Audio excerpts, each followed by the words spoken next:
আলহামদুলিল্লাহ, আজকে মুহররম মাসের ৩ তারিখ, ইসলামী আরবি হিজরি নববর্ষের প্রথম মাস। আমরা নতুন একটি আরবি বছর শুরু করতে যাচ্ছি, ১৪৪৮ হিজরি। নতুন হিজরি বর্ষের প্রথম মাস মুহররম মাসের প্রথম জুমার নামাজে আল্লাহ তাবারাকা ওয়া তাআলা আমাদেরকে আল্লাহর ঘরে এসে নামাজের অপেক্ষায় থাকার তৌফিক দান করেছেন। বলুন আলহামদুলিল্লাহ।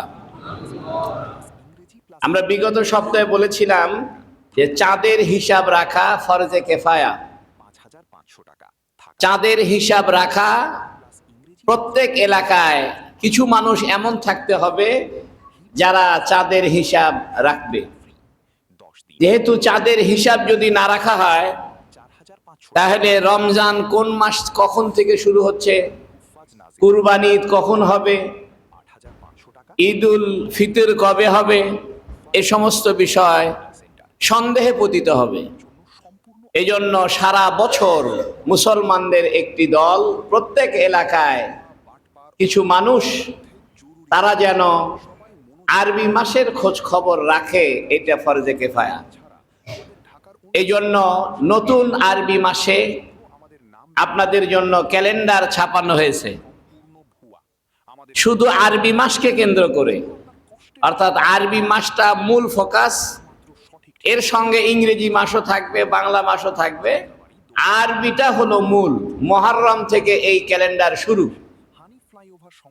এটা এই জন্য করা হয়েছে যেন আমরা নিজেরা এবং আমাদের সন্তানেরা আরবি তারিখ সম্পর্কে অবগত হতে পারি, কমস কম এটা জানতে পারি যে এটা আরবিতে কি মাস চলছে এবং এই মাসের পরে কোন মাস, এবং প্রত্যেক মাসের নামকরণ কি জন্য হয়েছে, মুহররমকে কেন মুহররম নাম দেওয়া হয়েছে, মুহররমের পরে সফর, সফরকে কেন সফর নামকরণ করা হয়েছে, এই বিষয়গুলো ওই প্রত্যেক মাসের নিচে লেখা আছে।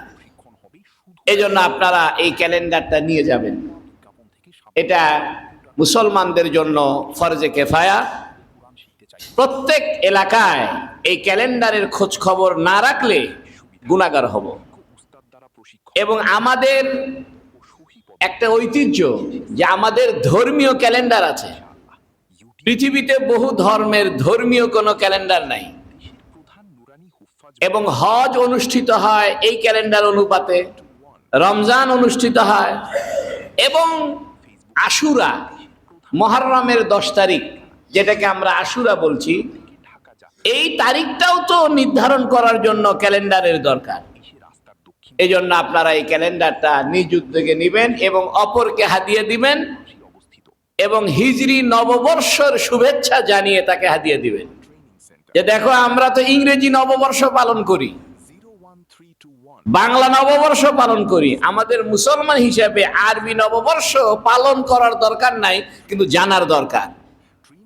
এই জন্য ইংরেজি নববর্ষের শুরুতে যেমন আমরা একে অপরকে ক্যালেন্ডার দিই, ডায়েরি গিফট করি, আমাদের উচিত হবে আরবি হিজরি বর্ষের নববর্ষের শুরুতেও একে অপরকে ক্যালেন্ডার দেওয়া, ডায়েরি দেওয়া, শুভেচ্ছা বিনিময় করা। যাই হোক, আগামী জুমার দিন হবে 10ই মুহররম। মুহররমের 10 তারিখ আগামী জুমার দিন, বৃহস্পতিবারে 9 তারিখ। সেই হিসাবে আগামী 9 তারিখ এবং 10 তারিখ মুহররমের রোজা। প্রশ্ন হলো যে হুজুর, এই মুহররমের রোজা কয়টা, রোজাটা কেন, এবং এই মুহররম মাসে কি সংগঠিত হয়েছিল? মুহররম মাস এটা প্রাগৈতিহাসিক কাল থেকে নিয়ে, 1000 বছর আগের থেকে নিয়ে এই মুহররম মাসের 10 তারিখ স্মরণীয়। শুধু মুহররম, সফর, রবিউল আউয়াল এটা শুধু সৌদি আরবের তারিখ নয়, এটা পৃথিবীর সূচনা লগ্ন থেকে এই তারিখের যাত্রা।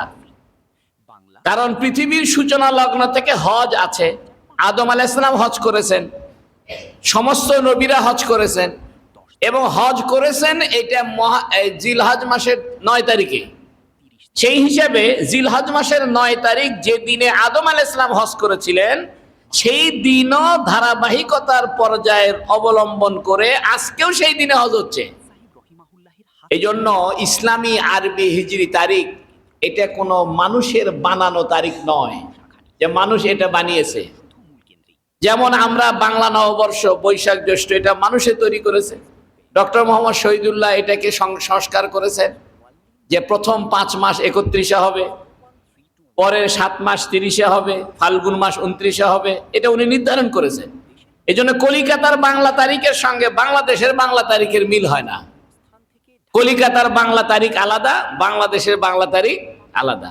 কিন্তু আরবি হিজরি তারিখ এটা কোনো মানুষের বানানো নয়, এটা প্রাগৈতিক কাল থেকে চলে আসছে। সেই হিসেবে মুহররমের 10 তারিখে নূহ আলাইহিস সালামের নৌকা জুদি পাহাড়ে ঠেকে নূহ আলাইহিস সালামের প্লাবন থেকে তিনি মুক্তি পেয়েছেন। এদিনে ইউনূস আলাইহিস সালাম মাছের পেটে গিয়েছিলেন। আবার এই দিনে ইব্রাহিম আলাইহিস সালামকে আগুনে ফেলা হয়েছিল। আবার এই দিনে মুসা আলাইহিস সালামকে আল্লাহ পরিত্রাণ দিয়েছিলেন। এরকম অনেক ঘটনা মা সাবাতা বিসুন্নাহ কিতাবে বর্ণিত আছে। তবে আমি সহিহ হাদিসে যেটা বর্ণিত আছে বুখারী এবং মুসলিম শরীফে, সেই হাদিসগুলো আপনাদেরকে শোনাই যেন 10ই মুহররম সম্পর্কে আমাদের একটা সুস্পষ্ট ধারণা আসে। আরেকটি বিষয় হলো 10ই মুহররমে হযরতে হুসাইন রাদিয়াল্লাহু তাআলা আনহু শাহাদাত বরণ করেছেন। হুসাইন রাদিয়াল্লাহু আনহুর শাহাদাতের বরণের কারণে এটা 10ই মুহররম হয় নাই, এটা অনেক আগে থেকেই এটা আশুরা তাৎপর্যমণ্ডিত। এটা পরবর্তীতে হুসাইন রাদিয়াল্লাহু তাআলা আনহু শহীদ হয়েছেন, সেটা কারবালার প্রান্তরে, এটা ভিন্ন বিষয়। কিন্তু হুসাইন রাদিয়াল্লাহু তাআলা আনহুর এই শাহাদাতের আগে থেকেই একদম নূহ আলাইহিস সালাম এবং তারও আগে থেকেই এই দিনের তাৎপর্য। বলা হয় এই 10ই মুহররমে আল্লাহ দুনিয়া সৃষ্টি করেছেন। আবার এই 10ই মুহররমে কিয়ামত হবে। একটা বর্ণনায় আছে যে 10 তারিখ জুমার দিন হবে, ওই 10 তারিখে কিয়ামত হবে। সেই হিসাবে আমাদের আগামী 10 তারিখ 10ই মুহররম জুমার দিনই হচ্ছে। তা ভয়ের কিছু নাই যে আবার কিয়ামত হয়ে যায় কিনা। আসেন আমরা 10ই মুহররম সম্পর্কে হাদিস শুনি। আন ইবনে আব্বাস রাদিয়াল্লাহু তাআলা আনহু, হযরতে ইবনে আব্বাস রাদিয়াল্লাহু আনহু থেকে বর্ণিত, আন্না রাসূলুল্লাহ সাল্লাল্লাহু আলাইহি সাল্লামা, নবী সাল্লাল্লাহু আলাইহি সাল্লাম, লাম্মা কাদিমাল মদিনা, যখন মদিনায় আগমন করলেন, মক্কা থেকে মদিনায় এলেন হিজরত করে, ওয়াজাদাহুম ইয়াসুমুনা, নবী আলাইহিস সালাম দেখলেন যে মদিনাবাসী রোজা রাখে। ইয়াউমান, একদিন, ইয়ানি আশুরা, অর্থাৎ মুহররমের 10 তারিখে মদিনার লোকেরা রোজা রাখে। এটা নবী মদিনা যাওয়ার আগে থেকেই রোজা রাখে। ফাকালু, সাহাবায়ে কেরাম জিজ্ঞেস করলেন, হাদা ইয়াউমুন আযীমুন, তারা যে বললেন, মদিনাবাসী বলল নবীকে যে রাসূলুল্লাহ এটা একটা মহান দিন। ওয়া হুয়া ইয়াউমুন নাজ্জাল্লাহু ফি মূসা, এই দিনে আল্লাহ পাক মূসা আলাইহিস সালামকে পরিত্রাণ দিয়েছেন। ওয়া আগরাকা আলা ফিরাউন, আর ফিরাউনের বংশকে সাগরে ডুবিয়েছেন। ফাসামা মূসা শুকরান লিল্লাহ, এ কারণে মূসা আলাইহিস সালাম আল্লাহর কৃতজ্ঞতা স্বরূপ রোজা রাখতেন। ফাকালা, তখন নবীজি বললেন, আনা আউলা বি মূসা, আমি তো মূসার অধিক আপনজন, বিহিম, তাদের চাইতে। ফাসামাহু, তো নবীও রোজা রাখলেন। ওয়া আমারা বিসিয়ামিহি, এবং নবীও সাহাবায়ে কেরামকে রোজা রাখতে বললেন। এই হাদিসটি বুখারী শরীফে আছে। এর দ্বারা আমরা জানলাম যে নবী আলাইহিস সালাতু ওয়াস সালাম মদিনা যাওয়ার আগে থেকেই মদিনাবাসী 10ই মুহররম রোজা রাখতো মূসা আলাইহিস সালামের সৌজন্যে। আরেকটা হাদিস শুনেন। আন আয়েশা রাদিয়াল্লাহু তাআলা আনহা, আয়েশা রাদিয়াল্লাহু আনহা থেকে বর্ণিত, ক্বালাত, তিনি বলেন, কানু ইয়াসুমুনা, বছরের অভিজ্ঞতা থাকতে হবে, প্লান্ট অপারেশন ও মেইনটেনেন্স কাজে বাস্তব অভিজ্ঞতা থাকতে হবে, দক্ষতা, কম্পিউটার অপারেটিং। কানু ইয়াসুমুনা আশুরা, তারা রোজা রাখতো, আশুরা রোজা রাখতো। সিঙ্গেল লাইন ডায়াগ্রাম, ক্বাবলা আন ইয়াফরাজা রমজান, রমজান ফরজ হওয়ার আগেই, রমজান ফরজ হওয়ার আগেই মদিনাবাসী রোজা রাখতো। ওয়া কানা ইয়াওমান তুসাত্তারু ফিল কাবা, ওই দিন কাবা ঘরে গিলাফ উঠানো হইতো। বহু বছর পরে এই বছর সৌদি আরবের সরকার পহেলা মুহররম কাবার গিলাফ পরিবর্তন করেছে। সুবহানাল্লাহ। অনেক আগে, 1000 বছর আগে থেকেই এই মুহররম মাসে কাবা ঘরের গিলাফ পরিবর্তন করা হইতো। কখনো 10 তারিখে হইতো। সৌদি সরকার এবছর, অন্য সময় হজের মধ্যে করা হয়, যেদিন জিলহজ মাসের 9 তারিখ হয়, আমরা সবাই আরাফার ময়দানে থাকি, ওই দিন কাবা ঘরের গিলাফ পরিবর্তন করা হইতো আগে। কিন্তু এই বছর দেখলাম তারা মুহররম মাসে পরিবর্তন করেছে। ফালাম্মা ফারাদাল্লাহু রমাজান, আল্লাহ যখন রমজানের রোজা ফরজ করলেন, ক্বালা রাসূলুল্লাহ সাল্লাল্লাহু আলাইহি সাল্লাম, রাসূলুল্লাহ সাল্লাল্লাহু আলাইহি সাল্লাম বললেন, মান শাআ ইয়াসুমাহু ফালিয়াসুমহু ওয়া মান শাআ ইয়াতরুকাহু ফালিয়াতরুকহু। রমজানের রোজা ফরজ হওয়ার আগে এই আশুরার রোজা, 10ই মুহররমের রোজা ফরজ ছিল। রমজানের রোজা ফরজ হওয়ার পরে নবী বললেন, এই 10ই মুহররমের রোজা এখন কেউ রাখলে রাখতে পারো, না রাখলে না রাখতে পারো। এর দ্বারা বোঝা গেল এই 10ই মুহররমের রোজা আগের যুগে ফরজ ছিল। রমজান ফরজ হওয়ার আগে এটা ফরজ ছিল। এটা হাদিসটা বুখারী শরীফে। আরেকটা হাদিস শুনেন, আন আবি হুরায়রা রাদিয়াল্লাহু তাআলা আনহু قال قال رسول الله صلى الله عليه وسلم أفضل الصيام بعد رمضان شهر الله المحرم। রমজান মাসের পরে সবচাইতে দামি মর্যাদাপূর্ণ মাস হইল মুহররম মাস। খেয়াল করেন, বছরের ভিতরে 12 মাসের ভিতরে সবচাইতে দামি মাস হলো রমজান মাস। কিন্তু রমজান মাসের পরে সবচাইতে দামি মাসের নাম কি? মুহররম মাস। ওয়া আফজালুস সালাত বাদাল ফরিজাতি সালাতুল লাইল, ফরজ নামাজের পরে সবচাইতে মর্যাদাপূর্ণ নামাজ হলো রাতের নামাজ, তাহাজ্জুদের নামাজ। আরেকটা হাদিস শুনেন, আন আব্দুল্লাহ ইবনে আব্বাস রাদিয়াল্লাহু তাআলা আনহুমা ইয়াকুলু, আব্দুল্লাহ ইবনে আব্বাস রাদিয়াল্লাহু আনহুমা বলেন, হিনা সামা রাসূলুল্লাহ সাল্লাল্লাহু আলাইহি ওয়াসাল্লাম ইয়াউমা আশুরা, নবী সাল্লাল্লাহু আলাইহি ওয়াসাল্লাম যখন আশুরার রোজা রাখলেন, ওয়া আমারা বিসিয়ামিহি, নবী নিজেও নির্দেশ করলেন যে তোমরাও মুহররমের 10 তারিখে রোজা রাখো। ক্বালু ইয়া রাসূলুল্লাহ, তখন সাহাবায়ে কেরাম বলেন, হে আল্লাহর রাসূল, ইন্নাহু ইয়াউমুন তুআজ্জিমুহুল ইয়াহুদ ওয়ান নাসারা, আপনি যে 10 তারিখে রোজা রাখেন, এই 10 তারিখে তো ইহুদি আর খ্রিস্টানরা এটাকে সম্মান দেয়। ফাকাল রাসূলুল্লাহ সাল্লাল্লাহু আলাইহি সাল্লাম, ফাইদা কানাল আমুল মুকবিল ইনশাআল্লাহ সুমনা ইয়াউমাত তাসে, নবী বললেন আমি যদি আগামী বছর বেঁচে থাকি তাহলে 9 তারিখেও রোজা রাখবো। সুবহানাল্লাহ বলেন। ফালাম ইয়াতিল আমুল মুকবিল হাত্তা তুফি রাসূলুল্লাহ সাল্লাল্লাহু আলাইহি সাল্লাম, কিন্তু আগামী বছর আসার আগেই নবী ইন্তেকাল করে গেছে। অর্থাৎ সাহাবায়ে কেরাম বললেন যে ইয়া রাসূলুল্লাহ, আপনি যে 10 তারিখে রোজা রাখতেছেন, খ্রিস্টানরাও এই দিনে রোজা রাখে, ইহুদিরাও রাখে, তাহলে ইহুদি এবং খ্রিস্টানদের সঙ্গে আমাদের ধর্মের একটা সামঞ্জস্য হয়ে যাচ্ছে, তাদের সঙ্গে মিল হয়ে যাচ্ছে। তখন নবী বললেন যে তাদের বিরোধিতা করার জন্য আমি আগামী বছর 9 তারিখেও রাখবো, 10 তারিখেও রাখবো, যাতে ইহুদিদের সঙ্গে আমাদের ধর্মের মিল হয়ে না যায়। আর একটা হাদিস শুনেন, আনা আলী রাদিয়াল্লাহু আনহু قال, হযরত আলী রাদিয়াল্লাহু আনহু থেকে বর্ণিত, সাআলা রাজুলুন, এক ব্যক্তি হযরত আলীকে জিজ্ঞেস করলো, ফাকাল আইয়ু শাহরিন তা'মুরুনি আন আসুমা বাদা শাহরি রমাদান, যে রমজান মাসের পরে অন্য মাসে যদি আমি রোজা রাখতে চাই তাহলে কোন মাসে আপনি আমাকে রোজা রাখতে বলেন? ক্বালা লাহু মা সামিতু আহাদান ইয়াসালু আন হাদা ইল্লা রাজুলান সামিতু ইয়াসালু রাসূলুল্লাহ সাল্লাল্লাহু আলাইহি ওয়াসাল্লাম, আমি এক ব্যক্তিকে রাসূল সাল্লাল্লাহু আলাইহি ওয়াসাল্লামের কাছে এ ব্যাপারে প্রশ্ন করে জানতে দেখেছি। ওই ব্যক্তিও রসুলকে জিজ্ঞেস করছিল, ইয়া রাসূলুল্লাহ, রমজান মাসের পরে যদি অন্য মাসে আমি রোজা রাখতে চাই তাহলে কোন মাসে রোজা রাখবো? ওয়া আনা কাঈদুন ইনদাহু, হযরত আলী যাকে জিজ্ঞেস করেছেন সে বলতেছে আমি ওখানে বসা ছিলাম। আলীর কাছে যে ব্যক্তি জিজ্ঞেস করেছে তখন আলী বলতেছে আমি বসা ছিলাম। ফাকাল ইয়া রাসূলুল্লাহ, ওই লোকটা বলল, হে আল্লাহর রাসূল, আইয়ু শাহরিন ইয়ামুরিনা আন আসুমা বাদি শাহরি রমাজান বাদা শাহরি রমাজান, রমজান মাসের পরে কোন মাসে আপনি রোজা রাখতে বলেন? ক্বালা ইন কুনতু সায়মান বাদা শাহরি রমাজান ফাসুমিল মুহররম, তুমি যদি রমজান মাসের পরে কোনো রোজা রাখতে চাও তাহলে মুহররম মাসের রোজা রাখো। ফাইন্নাহু শাহরুল্লাহ, এটা আল্লাহর মাস। সুবহানাল্লাহ বলেন।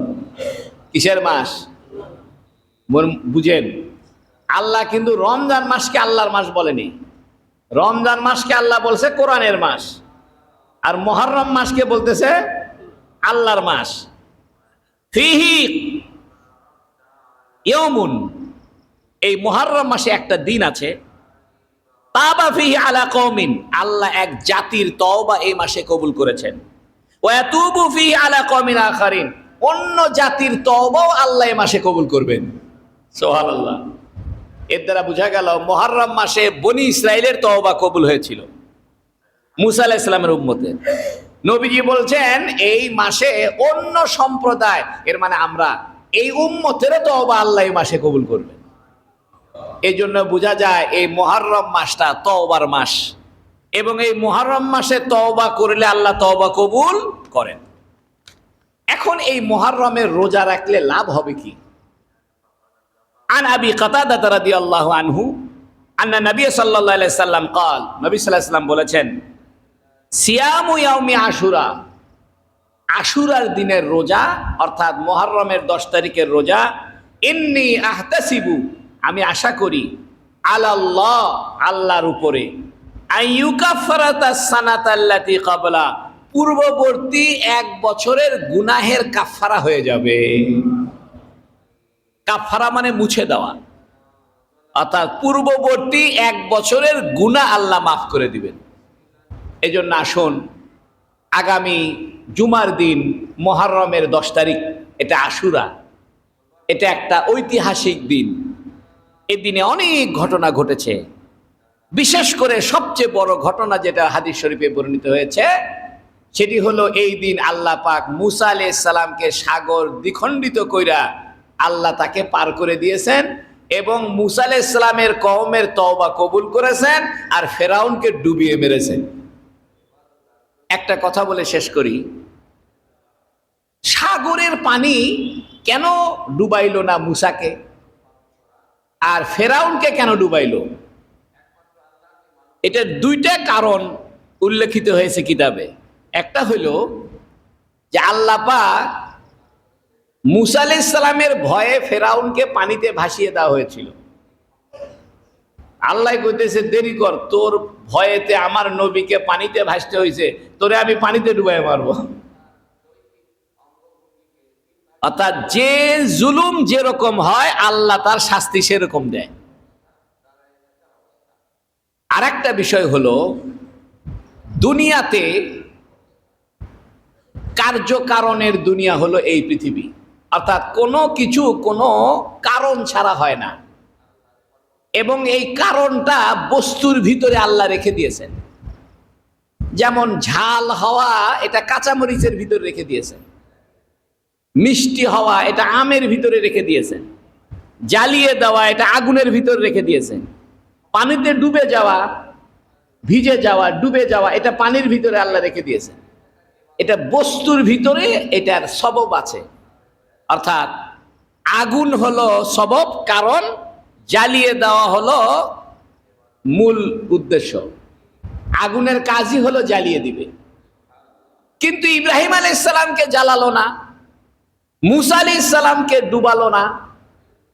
কিতাবে লিখেছে, মানুষ যখন এমন ভাবে আল্লাহর কাছে কান্নাকাটি করে, আল্লাহর এত নৈকট্য অর্জন করে, তখন আসমানের জগতের ফেরেশতাদের ভিতরেও কান্নাকাটি শুরু হয়। সুবহানাল্লাহ। যখন ফেরেশতাদের জগতে কান্নাকাটি শুরু হয় এবং ফেরেশতাদের জগতে ওই ব্যক্তির জন্য আল্লাহর কাছে আবদার করা শুরু হয়, তখন আল্লাহ পাক দুনিয়ার কার্যকরণ থামিয়ে দেয়। দুনিয়ার কার্যকারণ থামিয়ে দেয়, বন্ধ করে দেয়। যেমন আগুনের ভিতরে ক্ষমতা হলো জ্বালিয়ে দেওয়ার ক্ষমতা, কিন্তু মানুষ যখন এটা প্রচন্ড আকারে আল্লাহমুখী হয় এবং ঊর্ধ্ব জগতের ফেরেশতারাও আল্লাহর কাছে কান্নাকাটি শুরু করে, তখন আল্লাহ পাক ঊর্ধ্ব জগতের নির্দেশে বস্তুর কার্যকারণকে থামিয়ে দিয়ে বস্তুকে তার আপন জায়গায় স্থির করে দেয়। এই জন্য ইব্রাহিম আলাইহিস সালামের আগুন তাকে জ্বালাইতে পারে নাই, কারণ আগুনের ভিতরে যে জ্বালানের ক্ষমতা, এটা ক্ষমতাটা দিয়েছে কে? এটা বন্ধ করে দিয়েছে। এই জন্য মনে রাখেন, পৃথিবীর ইতিহাসে বড় ধরনের ঘটনা ঘটেছে দুইটা। অনেক ঘটনা আছে। একটা ঘটনা হলো মুসা আলাইহিস সালামের আগুন, পানি মুসাকে ডুবায় নাই, আর ইব্রাহিম আলাইহিস সালামের আগুন ইব্রাহিমকে জ্বালায় নাই। এই দুইটা ঘটনায় আল্লাহ দেখিয়েছেন যে দেখো, কার্যকারণের বাইরে আমার ক্ষমতা আছে। তোমরা যদি আমার মুখী হও, তওবা করো, আমার দিকে ধাবিত হও, তাহলে আমি দুনিয়ার কার্যকরণকে থামিয়ে দিয়ে আমি আমার হুকুম দিয়ে দুনিয়ার সবকিছুকে থামিয়ে দিতে পারি। আল্লাহ রাব্বুল আলামিন এই যে মুহররম মাস শুরু হইল, এ মাসে আমাদের আমল হবে বেশি বেশি রোজা রাখা। 2 নম্বরে এই মাসে বেশি বেশি তওবা করা। 3 নম্বরে এ মাসে বেশি বেশি ইস্তেগফার করা। আর বিশেষ করে আগামী বৃহস্পতিবার এবং আগামী জুমার দিন রোজা রাখা। 2টা রোজা রাখাই দরকার। তবে যদি কারো পক্ষে কঠিন হয়, তাহলে 10 তারিখ রাখলো অথবা 11 তারিখ রাখলো। চেষ্টা করবেন 2টা রোজা রাখার জন্য, কারণ নবী আলাইহিস সালাম আশা করেছিলেন যে আগামী বছর বেঁচে থাকলে উনি 9 তারিখেও রোজা রাখবেন, কিন্তু বেঁচে ছিলেন না।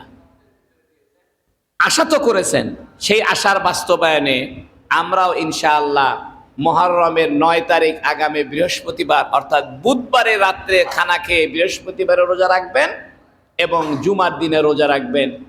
1 বছরের গুনাহের কাফারা হয়ে যাবে। আল্লাহ রাব্বুল আলামিন আমাদের সবাইকে এই কথাগুলোর উপরে আমল করার তৌফিক দান করুক, বলুন আমিন। ওয়া আখিরু দাওয়ানা আলহামদুলিল্লাহি রাব্বিল আলামিন। যারা